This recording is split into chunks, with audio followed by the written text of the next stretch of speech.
Ang last question natin, magbigay ng isang crafts na ginawa natin nung second year.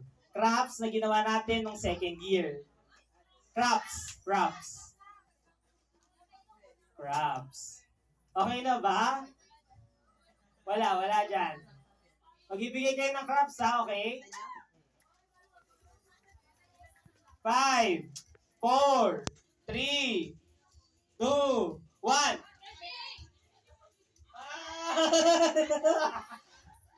Nabulil yung partner mo.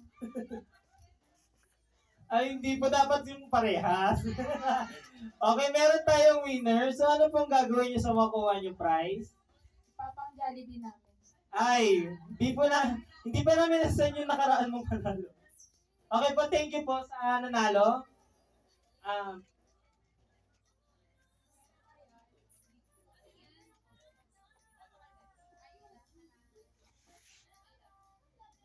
yan. Okay, while waiting to our guest, magtatanong ako, lahat ay sasagot. Ibibigay ko tong mic na isa, then bawat isa meron kayong dapat i-contribute na nagagawa natin sa dressmaking or anong ideya nyo. Kunyari, pag sinabing dressmaking, gumawa kayo ng sleeveless shirt, ganon. Or basta kahit anong connected sa dressmaking. Gets po ba? Okay, so start po tayo dito. Hello. Kay Miss Verly. Yung dressmaking, ginagawa siya pang protekta sa katawan ng tao. Ayun, tama. Yung dressmaking ginagawa siya para mag-design ng susuotin ng tao. Tama. Dressmaking can be a business. Wow. Dressmaking, pwede siyang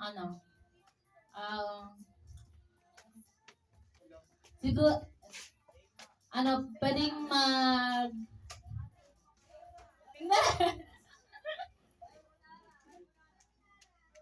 hindi, pwedeng mag-repair ng mga damit.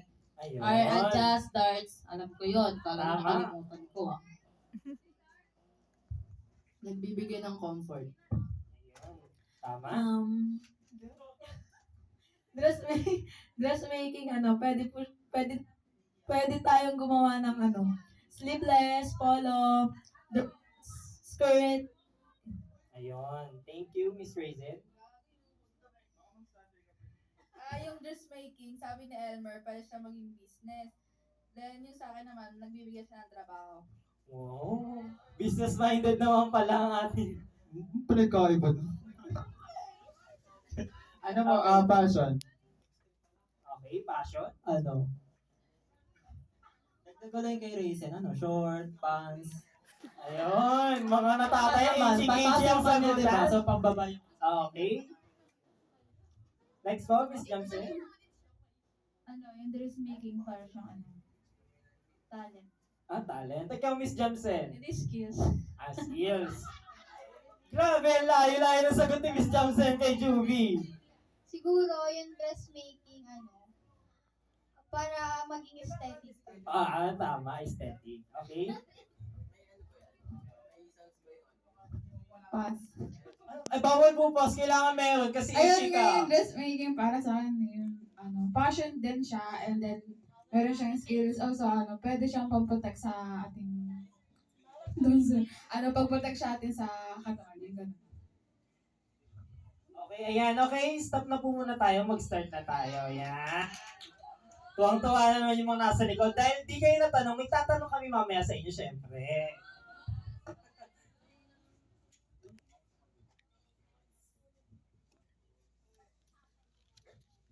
Hello.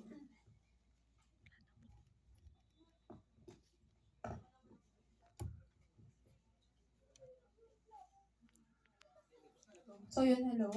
So, ladies and gentlemen, esteemed guests, classmates, and participants, good afternoon. Welcome to our seminar on dressmaking in digital age, how technology is revolutionizing the craft. It's a pleasure to have all of you here today as we embark on a journey to explore the exciting opportunities that await us in the field of education.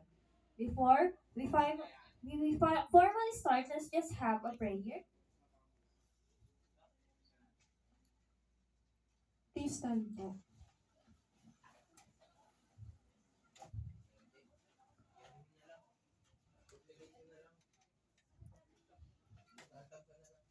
May I call Miss Ortega for our prayer?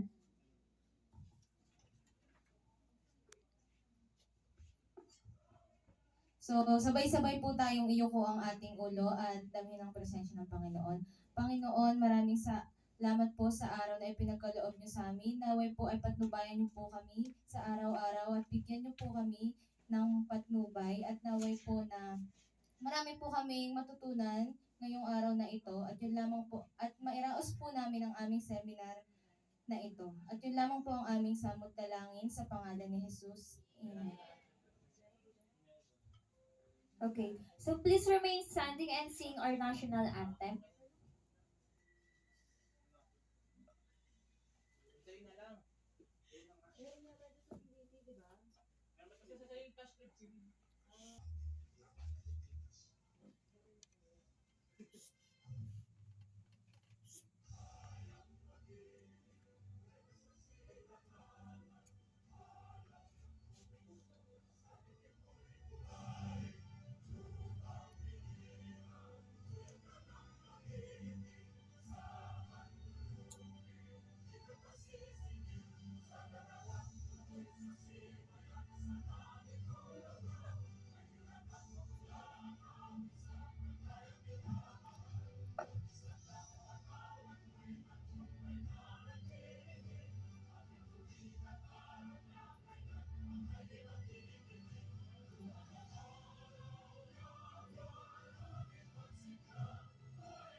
You may now be seated.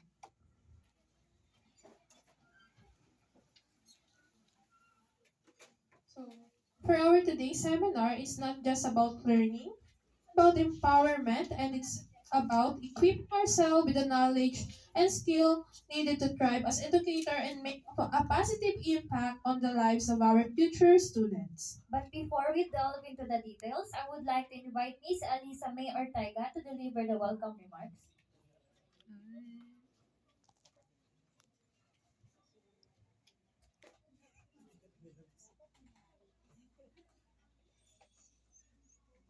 Good afternoon, everyone. Una sa lahat, pero ano ngayon, wala pa si Ma'am. So, habang hinihintay po natin si Ma'am, gusto po namin magpasalamat sa aming guest speaker na si Ma'am Arlene Yulde.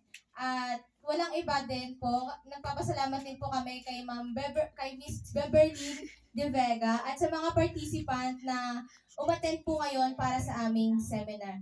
At sana po ay marami po kayong tutunan po sa araw na ito. Yun lamang po.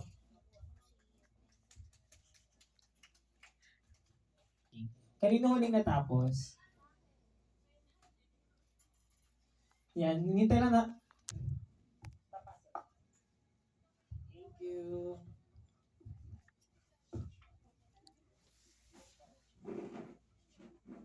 Yung tanong is magbigay ka ng sa dressmaking. Connected lang sa dressmaking.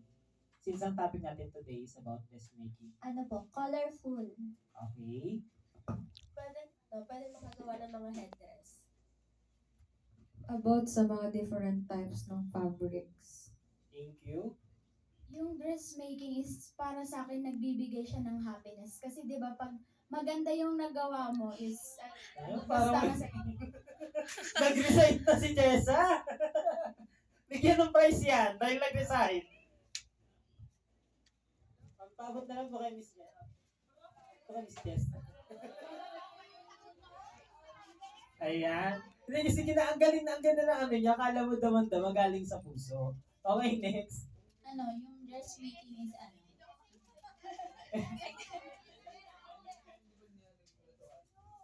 para sa akin Oh, dressmaking. Pwede mag-search. Dahil joke lang. pwede chat GPT. Okay, next. Dressmaking is an art. Wow. Ano po, dressmaking is hobby.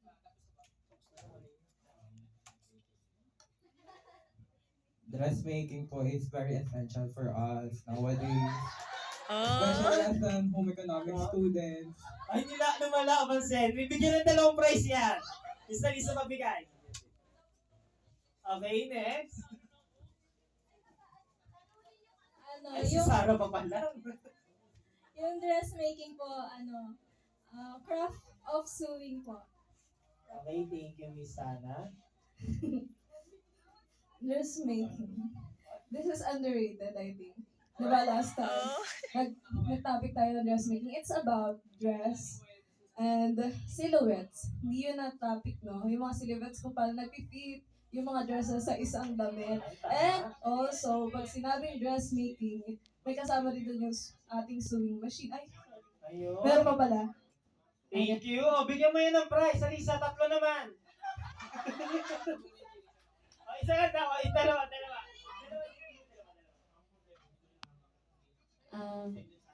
Hello po. Last name.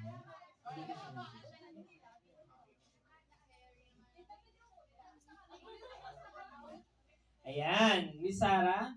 Ano po, para sa akin, dressmaking, ayan nga, underrated. Since nowadays nga, di ba masyadong prevalent na yung fast fashion, bumibili na lang tayo. So, many youth right now, hindi na nila masyadong na-appreciate, hindi na nagiging emphasize yung dressmaking in the industry, especially in education. So, madami din na, oonti na lang din yung mga youth na hindi marunong or walang idea sa dressmaking. So, I think it's important for us as a future educator to be able to emphasize it in our generation today. So, yun lang. Thank you. Ayan, Miss Sarah. Send mo na lang sa amin mamaya yung number mo.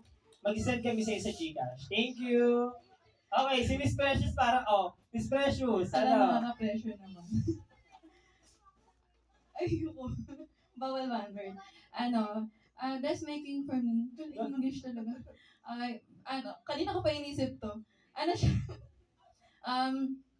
Yung dressmaking is, di ba yung paggagawa nga ng mga damit? Siyempre, hindi naman nawawala yung recycled materials. Siyempre, talamak na yung fast fashion, just like what Sarah mentioned before. And yung dressmaking is, pwede siyang maging skills, di ba? Ng youth today, ng mga kahit tao, kahit bata, kahit matanda, di ba? And syempre yung mga scrap materials na tela is pwede siyang maging panibagong damit. Yun po. Thank you. Dahil dyan, meron tayong bagong speaker today. Yes! Send mo na lang, Miss Precious, ang number mo. Thank you, Miss Precious. Si Miss Marfil. Facilitator para to. Pasa mo sa likod. Tapos na. Okay, so, yan ang topic natin today. Meron pa ba? Good afternoon.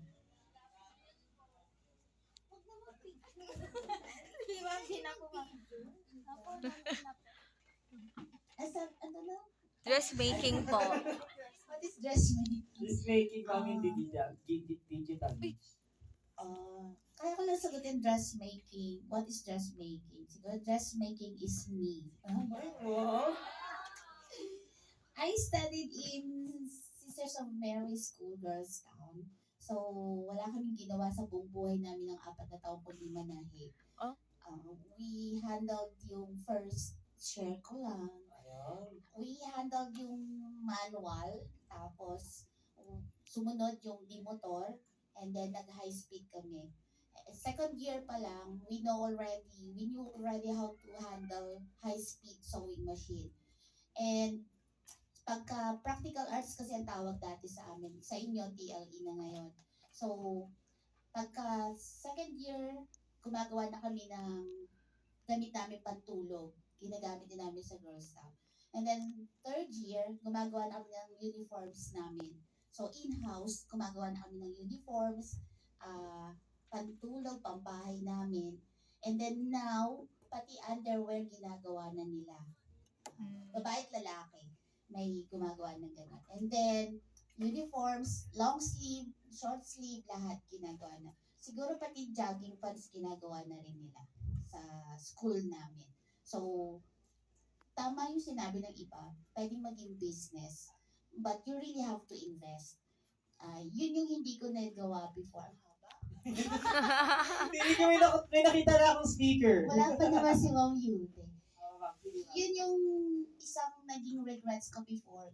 Isa sa mga regrets ko. Kasi you have to invest para makapag-create ka.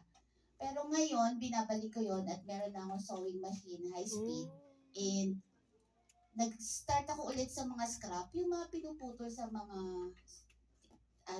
sa mga tahian. Thank you for the word. So, yan. So, bumili ako ng 1 kilo, iba-ibang sizes. So, gumawa ako ng shorts, shorts ulit, shorts, mga ganun. Para lang makita ko kung meron pa akong skills. Since 4 years namin ginawa yun, hindi nawawala yung skills na gano'n.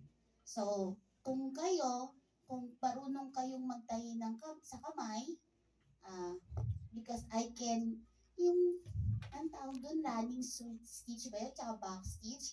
Pag nakita mo yung tahi ko, parang sewing machine ng quality. Palakpakan niyo naman si Ma'am Beth. Noon yun, Ginagalingan.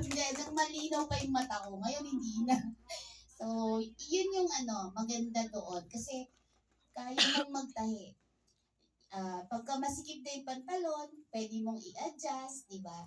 And then, nakasya na. You don't need to buy a new one, di ba? So, yun yung isa. Marami pang pwedeng maging kapakipakinabang ang dressmaking. Yan lang. Thank you po, ma'am. Palakpakan niyo naman si Ma'am Beth. Alam po ni Jean yung Gcash number ko. Ayun, si Miss Jean na naman bahala sa'yo. So, ayun, habang wala pa si Ma'am, ako na lang din, mag-share na lang din ako about sa dressmaking in digital age. So, para sa akin yung dressmaking naman siya, kasi ako, yung naabutan ko sa bahay ng lola ko dyan sa Cavite, yung di pedal, na sewing machine. So, ang laki niya, tapos mabigat siya, unlike yung nandyan sa natin, sa HE Lab 2. Then, tinanong ko sa lola ko kung para sa yan.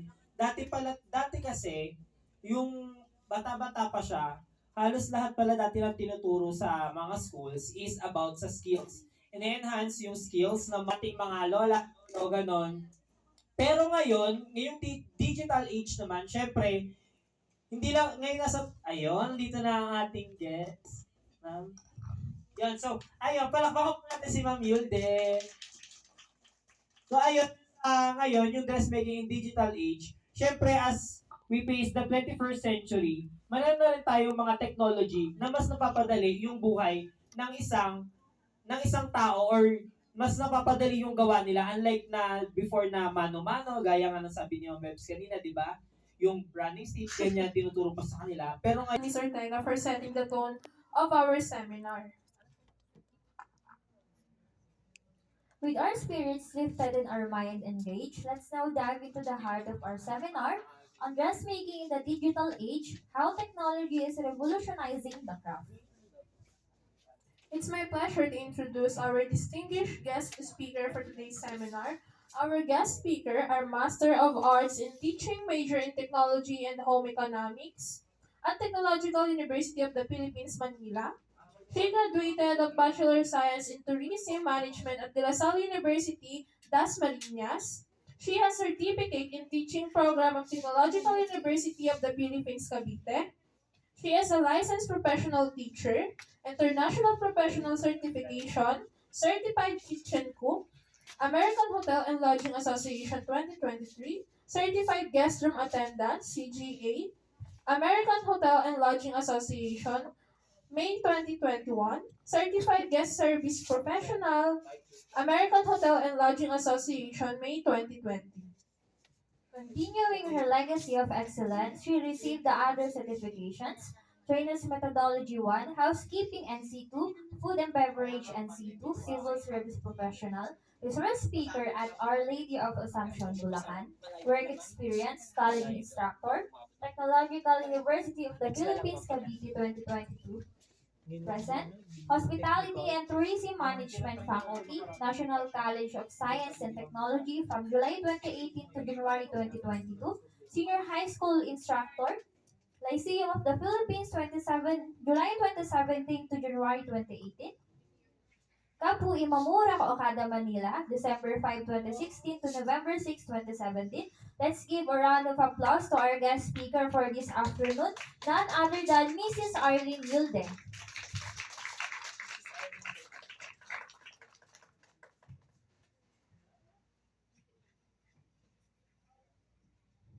Hi! Ayun, paano kayo? Dito na lang ako sa baba.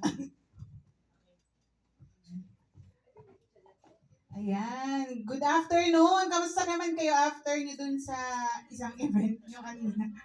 Good, ma'am. Okay na. Marami ba kayo nabenta? Opo, naupod. Ayun. Balik puhunan. Sige.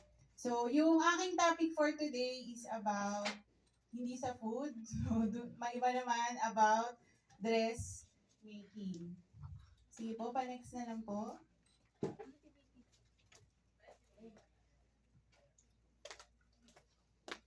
Ayan. So, dressmaking in the digital age, how technology is revolutionizing the craft.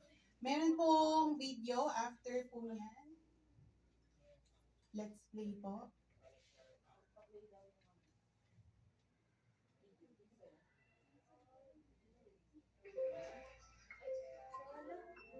Ay, digital na siya.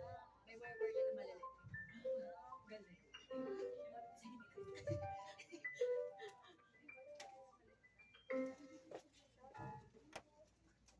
Ayan. Di ba ang ganda po? Opo.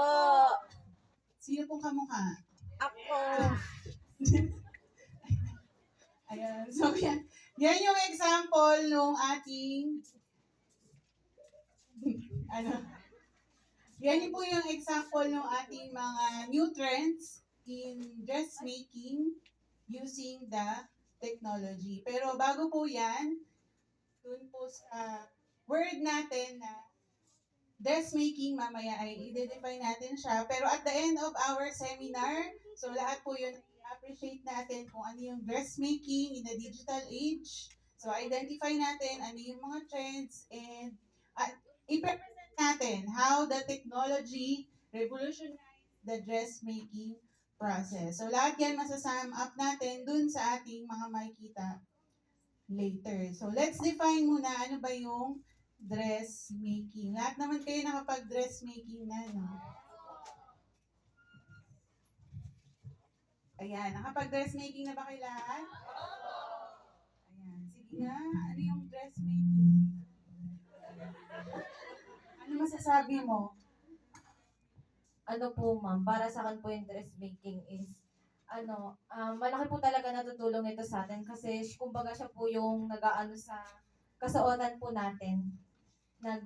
Parang tag dito, siya yung malaking tulong po siya para, yun nga po, may masuot tayo. Tsaka,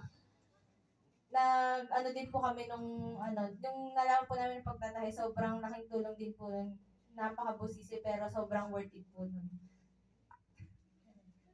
So, regarding siya sa pagtatahi, sige po pa next po. Pero ano yung tailoring? Pagtatahi din yun, di ba? Ano po yung tailoring?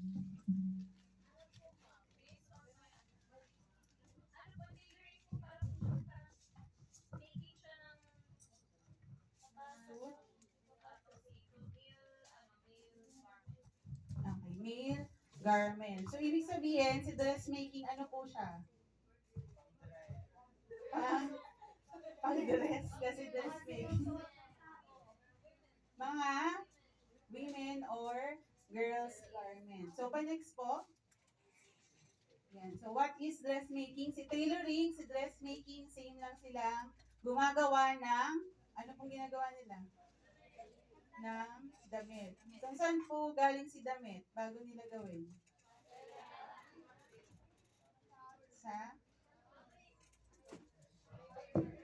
Sa Raw materials ba agad?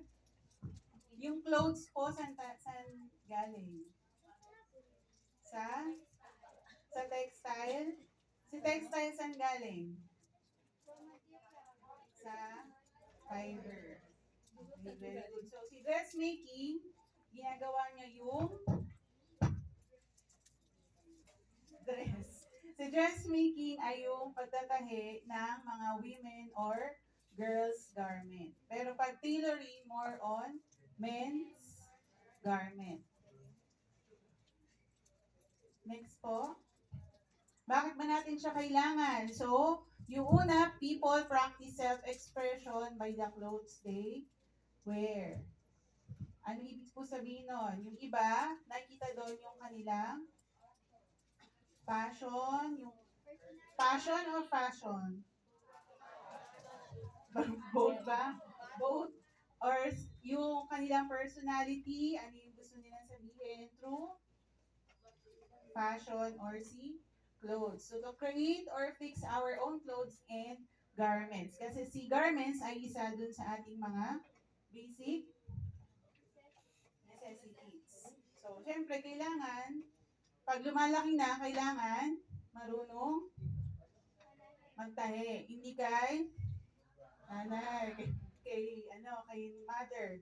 So, can make careers out of studying and clothing fashions. So, pag natuto kayo nun, pwede nyo siyang gawing business. Mas mura yung magiging puhunan dun sa, dress making. Basta marunong gumawa. Pag marunong naman ang gumawa, especially the pattern making, magiging madali na lang yung process niya. Kahit nakapikit, nagdodrawing kayo dun ng pattern. Next po. So, for the history of dressmaking, i-overview na lang natin siya. So, si first dressmaker recorded na 1803. Nung time na yon. So, throughout the 19th century and until the rise of ready-to-wear, most women who did not make their own clothes at the home employed a dressmaker. So, kapag wala silang damit, dati hindi nagsha-shopping. Nagpapatahi sila sa kanilang dressmaker. So, yan. Next po. Ano naman yung ating mga sinusuot na damit dati? Pa-next po.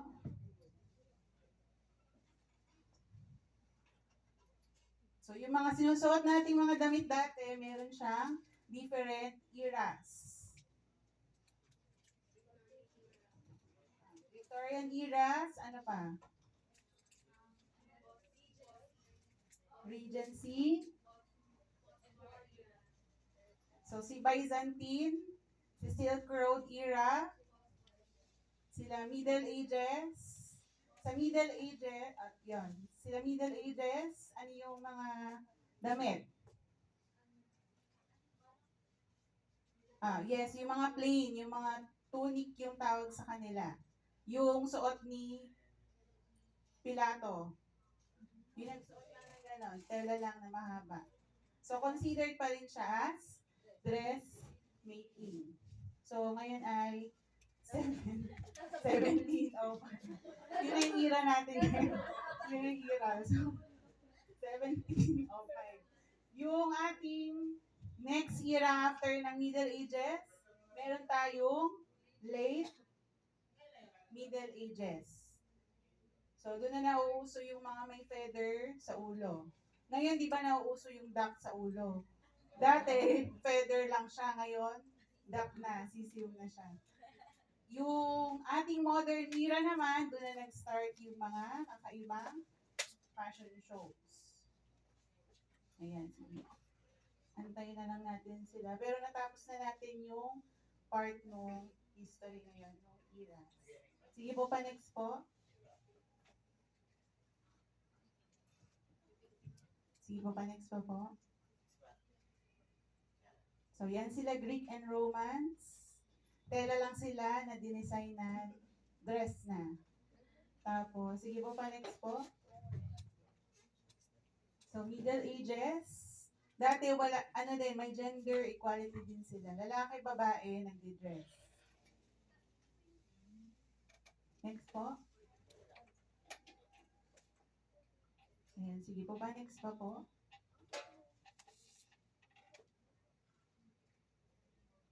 So, modern era, yan na po. NC ruffles and needle lace. Ayan. So, after ng ating mga damit, syempre, ano yung ginagamit natin dati para sila ay mabuo or magawa. During the Industrial Revolution, yung mga manufacturing processes ng mga damit ay ginagamitan ng steam power. And yung noong 19th century, while the synthetic fiber rayon was discovered in the 20th century. Si sewing machine, 19th century, yung rayon na fiber is noong 20th century. Next po. So in this era, textiles were not only manufactured in factories, they were exported to unlikely places. Bakit siya unlikely places? Sa palagay niyo? They were exported to unlikely places. So, iilan lang po dati yung gumagawa ng textiles. Ilang mga countries lang. So, kapag doon siya galing, mas mahal yung textile. For example, sa Turkey, yung at saka sa China, kadalasan nilang ginagawa ay yung mga silk, which is also yung mga expensive clothes during that time. Pero yung mga medyo, kunyari yung cotton, yun yung mga usual na textile, kaya yun yung mas affordable yung price. Pa-next po. Ayan. So, fashion and our future. So, kailan nag-invento si sewing machine? Anong century ulit? So, 19th century. Sige po, pa-next po. After World War II, dyan na yung merong mga iba't ibang types of designs in our dress. Saan yung ating sikat na mga fashion shows? So, sa Paris, sa Italy, sa Rome, and especially kay Big Apple. Sino si Big Apple? Si New York. New York. New York. New York, New York. So, si London, saan si London? Sa UK. Yes. So, yun yung mga sikat na fashion shows. Pa-next po. Yan. So, syempre yung sa video na yan ay ipapakita niya paano gumawa ng saan ba galing yung clothes. Ano muna yung process? Sige, dun sa raw materials. Pero dun sa process, paano ginagawa si clothes? Ano yung weaving na ba? Yung pattern making. Meron tayong different pattern making, depende kung yun ay t-shirt, pantalon, pajama, dress, gown. So, iba-iba siya. Paano yung usual na pattern making? Ano po? Usual na pattern making siya.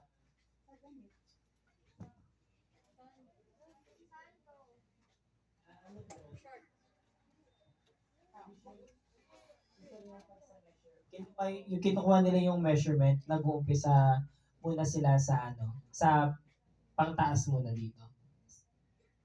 Depende din dun sa damit. Pero kukuha ng measurement, after nun, ano pa? Ile-layout sa pattern paper. Pag walang pattern paper, sa nilalagay?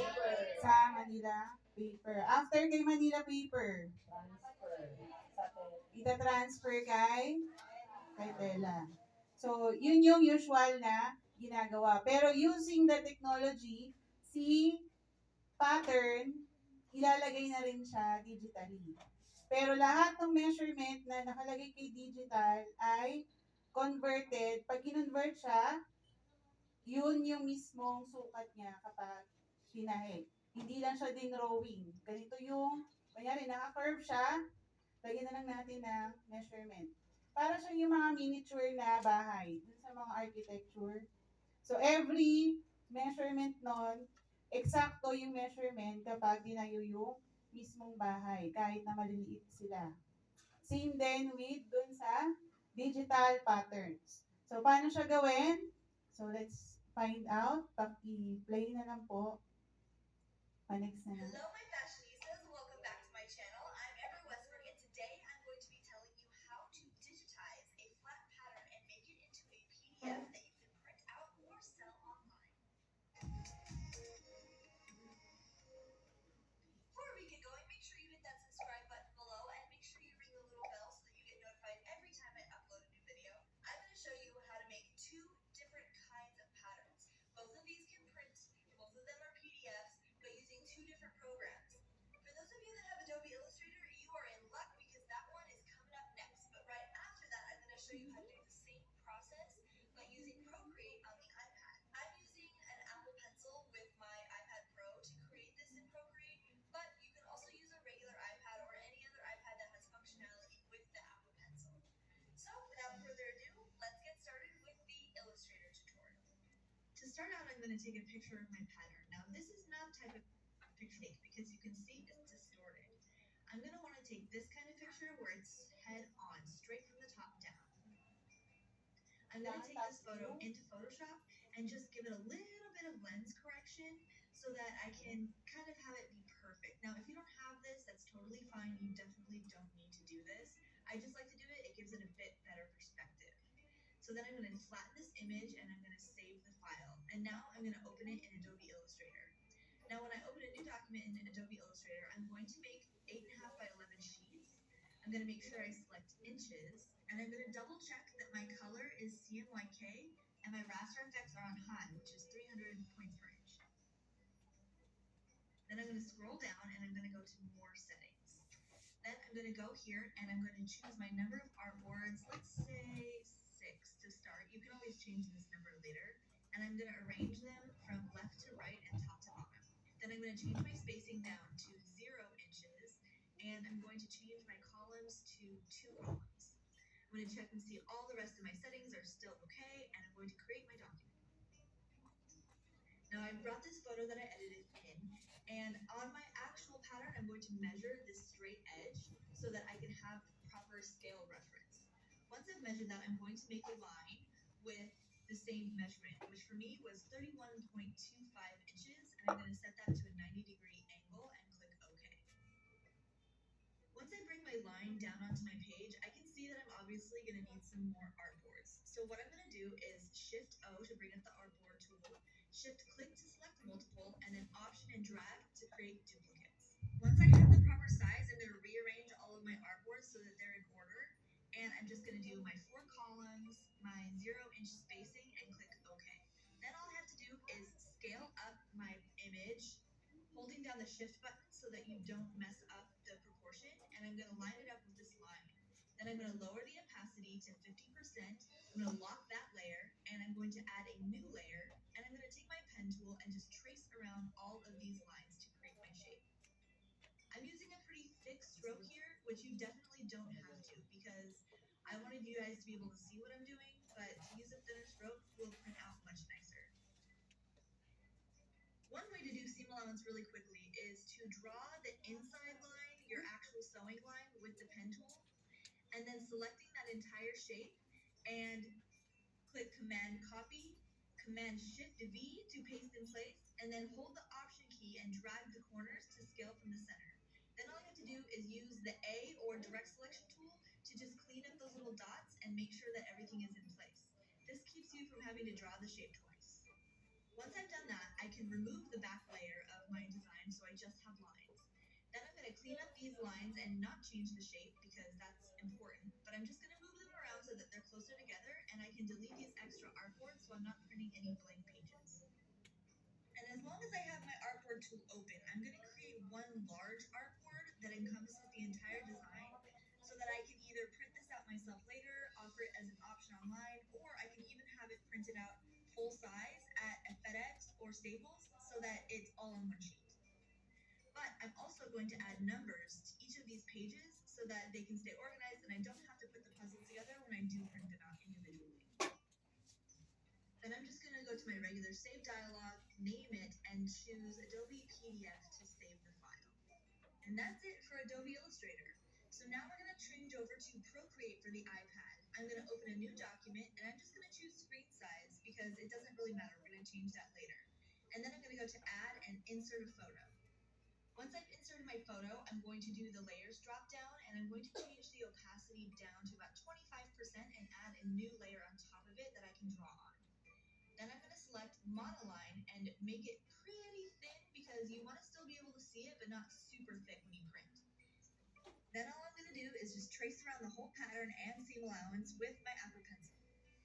Once I've done that, I can delete the photo layer underneath and just work with the lines. I'm going to draw a line that's the same length as what I measured earlier, which is 31.25 inches. And now it's time to make this pattern fit to scale.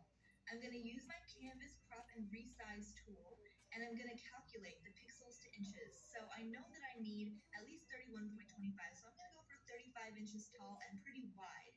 So this is my settings that I selected. It's going to differ based on how big or small your pattern is, and you can just do a Google search to find a conversion tool. Once that's done, I'm going to turn on my drawing guide and I'm going to click Edit Drawing Guide. This will bring up another dialog box, and here you can choose your grid size. I chose 96 pixels because that's 1 inch, so I want my entire canvas to be covered in a 1 inch grid. Then all I have to do is add a new layer on top of my drawing layer, and I'm going to draw a line using those 1 inch marks to measure 31.25 and draw a line. Now is the easiest part. All you have to do is scale your lower layer up so that those two lines match in height. Doing this makes sure that your pattern is the same exact size as it is in real life so that when you go to print your pattern out, it's going to come out to scale. Then I'm just going to open up my Actions menu, export it to PDF, and then save it to my computer where I'm going to open it in Adobe Acrobat and print it out. So when I'm in the print dialog box, I'm going to select Poster. I'm going to select all pages print. I'm going to print it in grayscale, and then I'm going to make sure my scale is at 100%, and it says right on there, pages 9. Then I can just select my printer and click print, and out will come my finished pattern. You can use the same technique to print any large documents, including the large scale format print that you made from Adobe Illustrator just before this. So that concludes the tutorial. If you enjoyed this video, please give it a big thumbs up, and feel free to leave a comment with any suggestions. Ayan. Sige po, pa-next na po.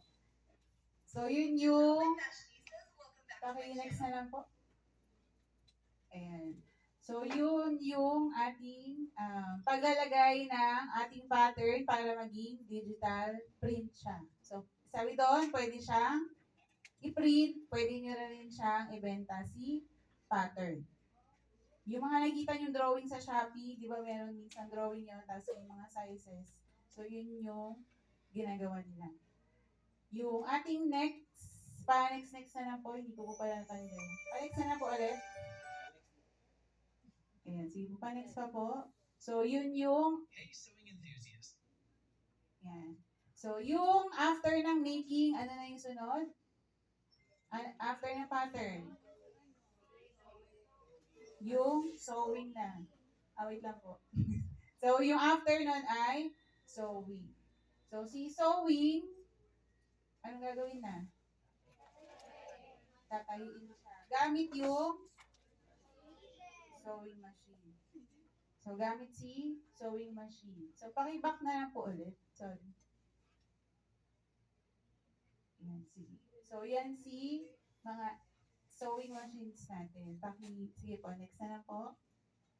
Pa-play na lang po nung kanina. Yung kanina po, yung sewing machines. Yan. Pa-play na lang.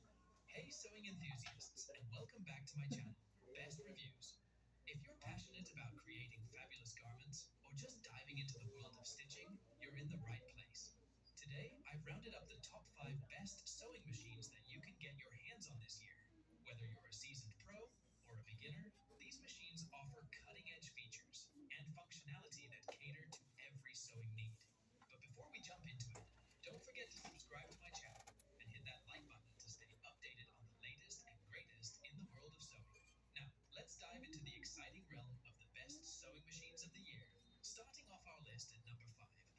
Janome sewing machine.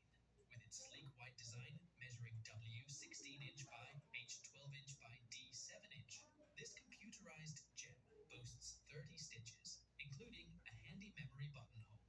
The easy convenience of computerized buttons, such as easy reverse, locking stitch, and needle up or down, coupled with a sliding speed control and LCD display, make stitching a breeze. The removable storage compartment for free arm sewing and drop feed function for quilting add to the machine's versatility. With a speedy 820 stitches per minute, the Janome sewing machine is a reliable companion for various sewing projects. Moving on to number 4, we have the Believe Beginner Sewing Machine by American Home. Perfect for those just starting their sewing journey. This portable small sewing machine offers 12 built-in stitches and an automatic stitch control feature. Weighing in at just 12.8 pounds and equipped with a carry handle, it's a compact machine that's easy to take along and store. The automatic bobbin winder and creative control features, including free arm sewing and 2 snap-on presser feet, make it a versatile choice for mending, hemming, and DIY projects. Taking the third spot is the Brother SE 600 sewing and embroidery machine. This computerized powerhouse boasts 80 built-in designs, 103 stitches, and a 4-inch by 4-inch embroidery field with a large color touchscreen display. The automatic needle threader and drop-in top bobbin ensure hassle-free operation, and the machine's versatility extends to various sewing projects with 7 included feet. Whether you're into sewing or embroidery, the Brother SE 600 offers creative possibilities with precision. The second spot goes to the Singer Quantum Stylist 9960 sewing and quilting machine. Packed with features, this computerized sewing machine offers 1,172 stitch applications and electronic autopilot mode.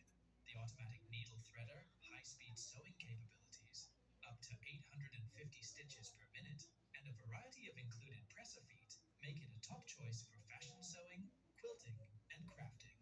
With its accessory kit and extension table, the Singer 9960 is a dream machine for creative sewing. And finally, claiming the top spot as the best sewing machine for beginners is the Singer Start 1304 sewing machine. With 6 built-in stitches and a free arm design, this basic yet powerful machine is perfect for those just starting their sewing journey. Weighing only 7 pounds, it's lightweight and portable, making it ideal for smaller spaces or sewing classes. The automatic bobbin winding feature and included accessories make the Singer Start 1304 a reliable choice for beginners. Okay, so yun yung ating mga bagong sewing machine. Dati ano yung itsura ng sewing machine? Yung may pedal, tapos may wheel din. Ngayon, meron na siyang machine, may computerized or automated. Kanina, merong autopilot. I-adjust mo na lang yung tela, tapos siya na yung bahalang mag-design. Ikot-ikutin mo na lang siya. So, yun yung ating mga first technology. Yung computerized sewing machine, automated sewing machine, and autopilot na sewing machine. Pero bukod sa sewing machine, ano pa yung pwedeng gumawa ng dress or ginagamit for dressmaking?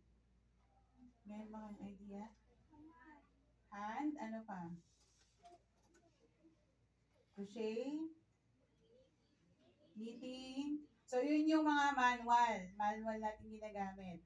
Pero using the technology, meron pang other tools na pwedeng gamitin in the new generations. Pa-next na lang po. Yan yung damit.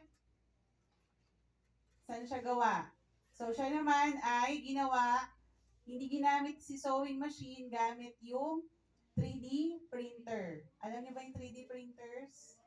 So, si 3D printers. Paano siya ginawa? Paki-play na lang po.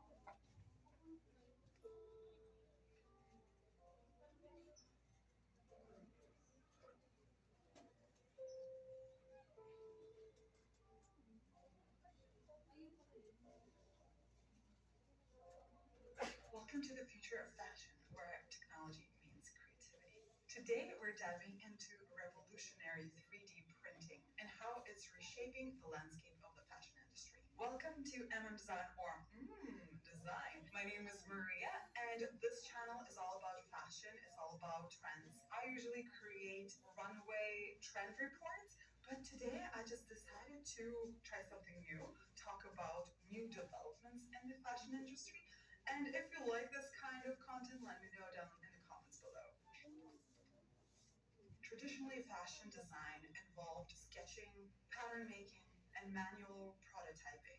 But with 3D printing, we're stepping into the realm of limitless possibilities. So, what is 3D printing? It is a process that creates 3D dimensional objects by layering materials based on digital models. Designers use specialized software to craft intricate 3D models, which are then brought to life layer by layer through a 3D printer. There are several different 3D printers in the industry today, like FDM and laser centering. FDM, or focus disposition modeling, is the most common printer in the industry today. Works a lot like a glue gun that is operated by a computer. Solid material, known as a filament, goes into one end and gets pushed through a hot nozzle that melts it, and then it gets deposited in a thin layer. This happens over and over again until a three-dimensional object is formed. We see this process in creation of textures on mesh fabric, like in Iris Van Herpen designs, making fabrics on their own using variety of printing methods. With evolution of the 3D printing, textiles will become more and more like the ones we wear daily. Filaments today already have different qualities like softness, elasticity, and color. Iris Van Herpen has been known to use 3D printing for a while now, aiding in out-of-this-world fashion creations and breaking the stereotype of machine-made versus handmade garments in the haute couture world and their perceived value in the eyes of the customer. Traditionally, the handmade has been seen as being about luxury, about superiority. It's also been seen as something that's elitist. Whereas the machine has been about progress in the future. On the other side, it's been about mediocrity, dehumanization, and finding that those values don't really hold up. Sometimes a garment that's been machine made actually has more hours spent on it, is more luxurious than doing it by hand. Another 3D printing technique is a laser centering. It creates structures by shining a super strong laser on a thin layer of powder, fusing the particles together to form a thin, solidifying layer. Then a new layer of powder is placed over that structure, and the process is repeated as many times as it takes to create the design. We can assume that this was used in Balenciaga in their haute couture show, creating the metallic armor gown. It's about clothing being some kind of armor. It's 3D printed, so technically it was quite a complex process, about 10 months now that we're working on it. In couture, it's not very obvious, but I believe that using modern technology in couture is also the way to evolve it and to make it more, for now, and more interesting, and to discover the new possibilities. Furthermore, we can definitely see how this can also be applied in the world of jewelry and design. This technology has unlocked new dimensions in fashion. Designers can now bring their imaginations to life. 3D printing allows us to experiment with complex geometries and structures that were previously impossible to achieve. The kinematic stress was created by design studio Nervous System in 2014, and this 3D printed dress set out to push the boundaries of what was possible in computational fashion. By weaving together thousands of interlocking components, the dress was printed out in one single folded piece. A piece which required no assembly at all.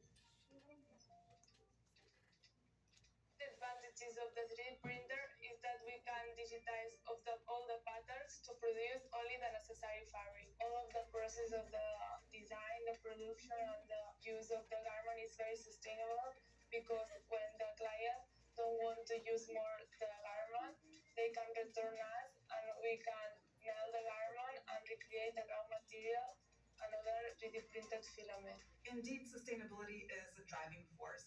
By utilizing eco-friendly materials and reducing waste and printing on demand designs, 3D printing aligns with the fashion industry's growing emphasis on sustainability. Moreover, 3D printing has pushed the boundaries of avant-garde fashion. Designers can create truly unique and personalized pieces tailored to individual preferences and body shapes. The industry of 3D printing in fashion is inspiring a more diverse, inclusive industry, from customized shoes to adaptive wear. It's technology that celebrates individuality. Not only 3D printing is sustainable in the idea of minimal waste and recyclable nature of the garments, it can also potentially eliminate the need for transport and inventory for businesses who can send digital file to a customer who can customize and print their own product from the comfort of their own home, using the blockchain technology to make sure that the file is not used multiple times. As 3D printing continues to evolve, it is clear that fashion industry is on the cusp of major transformation. The blend of technology, artistry, and sustainability is shaping a future where fashion is limitless as our imagination. If you're interested to find out more, I'm gonna link a few small designers that Paki-next na lang do po a ulit. lot of 3D printing. So, yun yung mga ginamitan ng 3D printers. Meron ba kayong alam pa na merong damit na ginamitan ng 3D printer? Sino? Si Chanelas? Ano pa?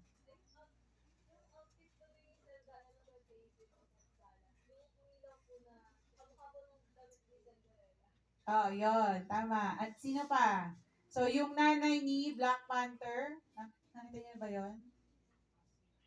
Yung meron siyang malaking gown na sombrero, yun ay gawa din sa 3D printer. So, bukod dun sa mga automated or computerized sewing machine kay 3D printer, pwede rin gumamit ng other technology. Ano pa yung other technology? Bukod dun sa mga ginagamit nating pantahe, meron ding mga materials na ginagamit. So, yung una, yung mga plastics ni 3D printer, pwede na siyang recyclable. Kaya, nandun sila sa part ng sustainability. Kasi yung mga damit natin, hindi yan madaling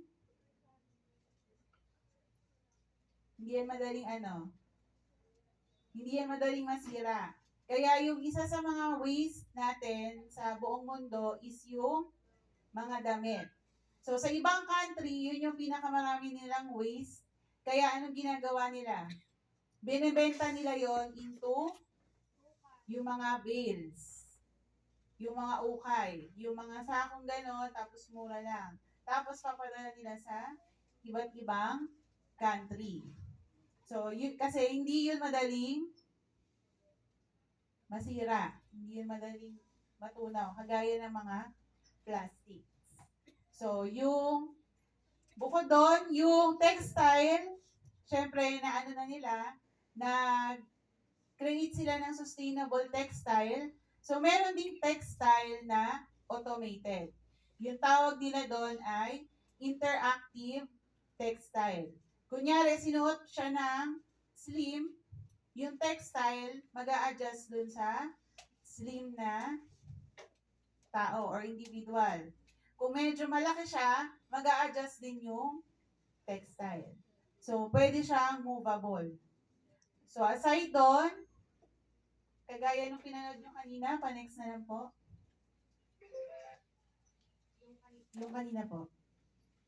Yan, pa-play na lang po ulit. So, yan si Project Primrose ni Adobe. Si Adobe yung gumawa.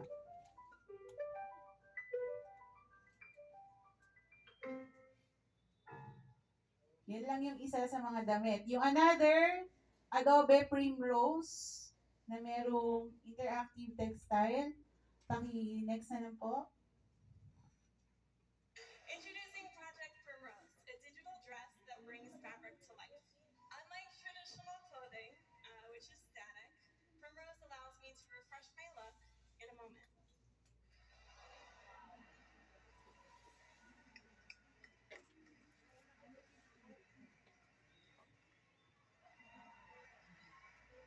That is wild. I mean,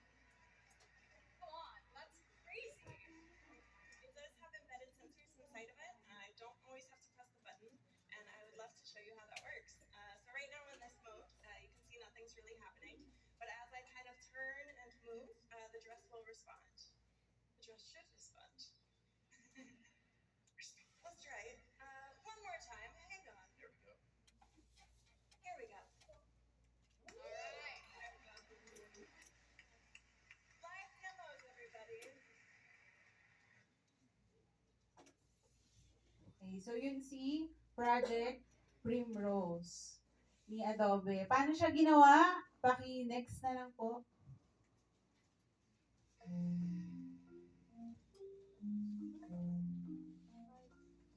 My name is Christian Cowan, and I'm collaborating with Adobe on Project Primrose, which is this amazing color-changing sequined dress using Adobe technologies.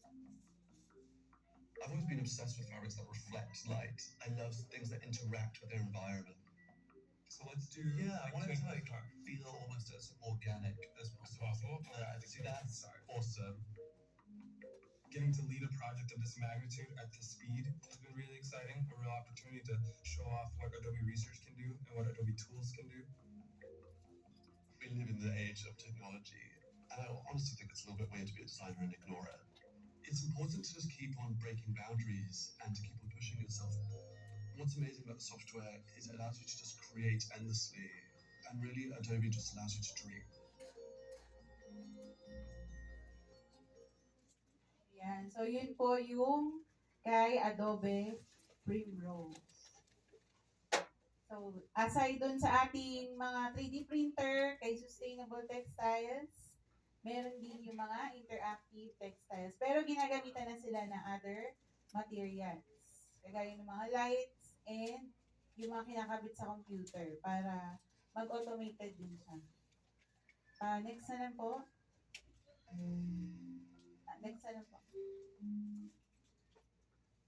Ayan. So, every day is a fashion show and the world is the runway. Sabi ni Coco Chanel. Si Cici, yung sa bag o sa makeup.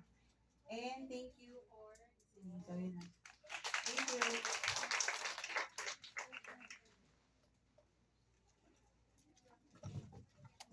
Thank you, Miss Arlene Yulde, for sharing your remarkable and meaningful message.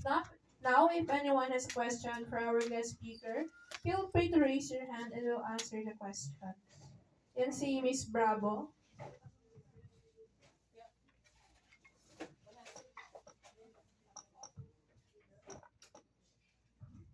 Hello po, ma'am. Good afternoon po. So, curious lang po ako kasi kami po kasi sa church, most likely, lagi pong embroidery yung pinapagawa namin sa uniform. Anong machine po yung ginagawa? Kasi lagi po sinasabi sa amin, if magsisend kami ng design, is ipoprogram pa po nila yung logo or yung magiging design. Anong machine po kaya yung ginagamit? Yung common lang po ba? Or yung mas high-tech pa po?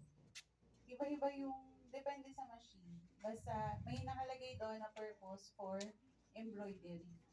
Kasi kung meron silang features na programmable, which is yun talaga yung ginagamit na ngayon para sa mga embroidery, para magiging automatic na lang siya.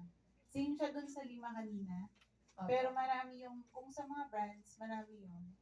So, Depende pa po kung ano. Depende yan. Basta, yung machine, ang purpose niya is for embroidery. Thank you po. Iba rin yung kanina. Na nakita niyo. So, sino po tatanong?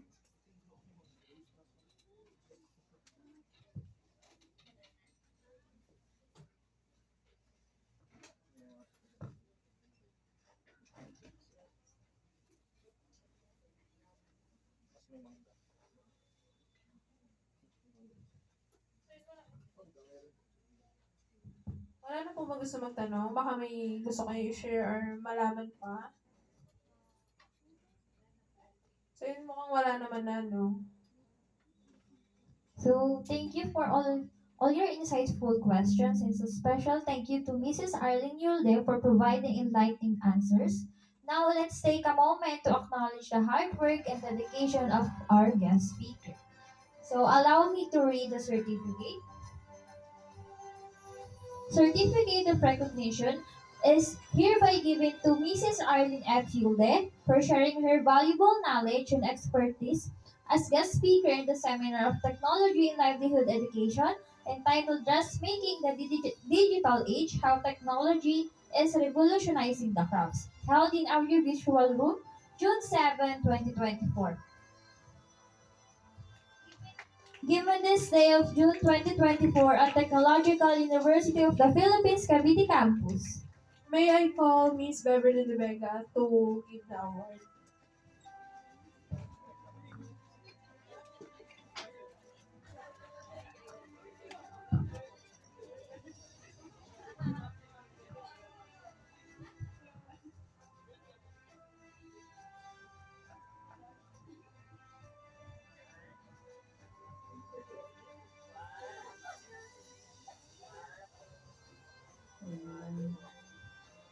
Facilitator po, pasingit ng isang picture.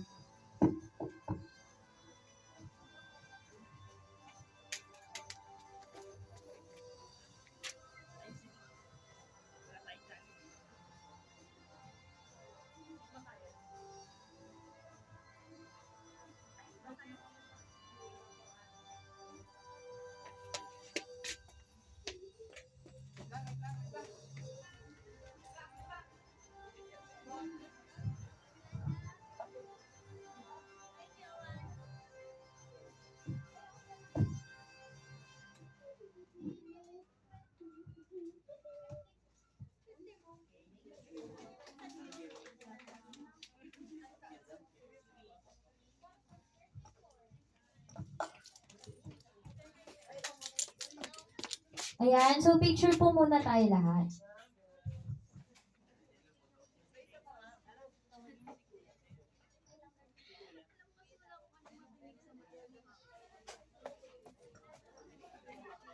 Opo, yan na lang din po siguro.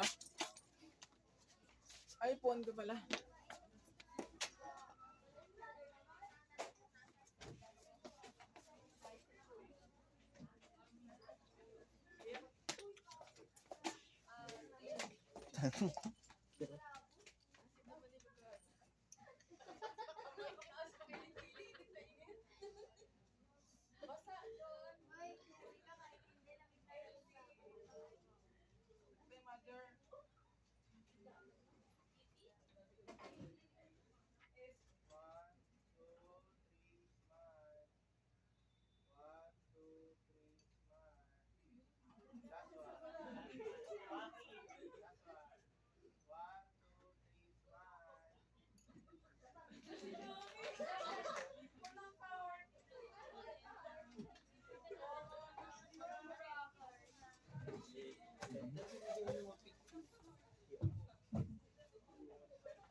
Yan, thank you Ma'am Yulde sa pag-attend ng seminar namin today. Hindi namin magtapos yung seminar namin ng without you and kay Ma'am Bebs, kanina nag-talk din. Thank you Ma'am Bebs and thank you Ma'am Yulde.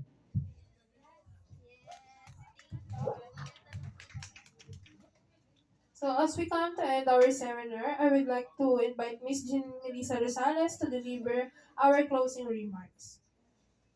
Ayun, so good afternoon everyone. Now, thank you so much po sa ating guest speaker, kay Ma'am Bebs, and then sa lahat ng participants. Alam ko, medyo napilitan na kayo, but Charis. Alam ko pagod kayo kasi may ginawa tayo kanina. Kayo pala may ginawa kayo kanina. Ayan. So maraming salamat kasi you bear with us sa 3 seminar namin dito. And then this is the last na seminar namin. And I hope sa lahat ng mga diniscuss, sa lahat ng seminar natin, marami tayong natutunan. And then sana ma-adapt natin to sa pang-araw-araw natin. And ayun, maraming salamat sa facilitator, sa mga nakumikilos, ayan.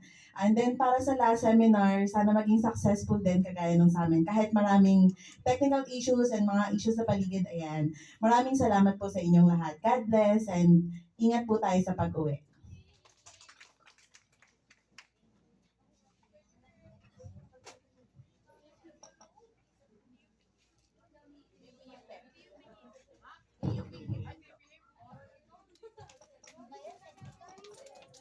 Get VP.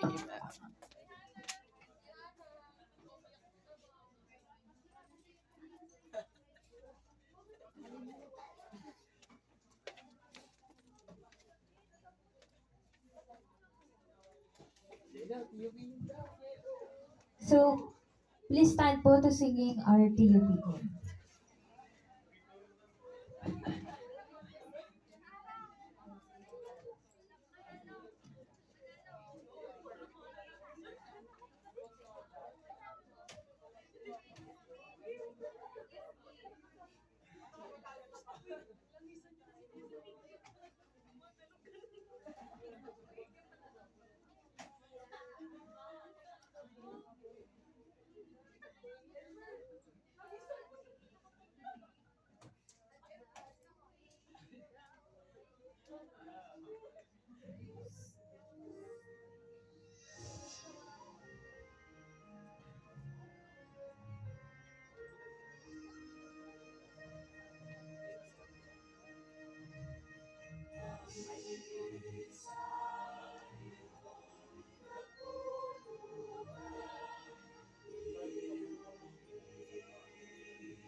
So once again, thank you po sa ating guest speaker and sa inyo pong lahat na for today's seminar.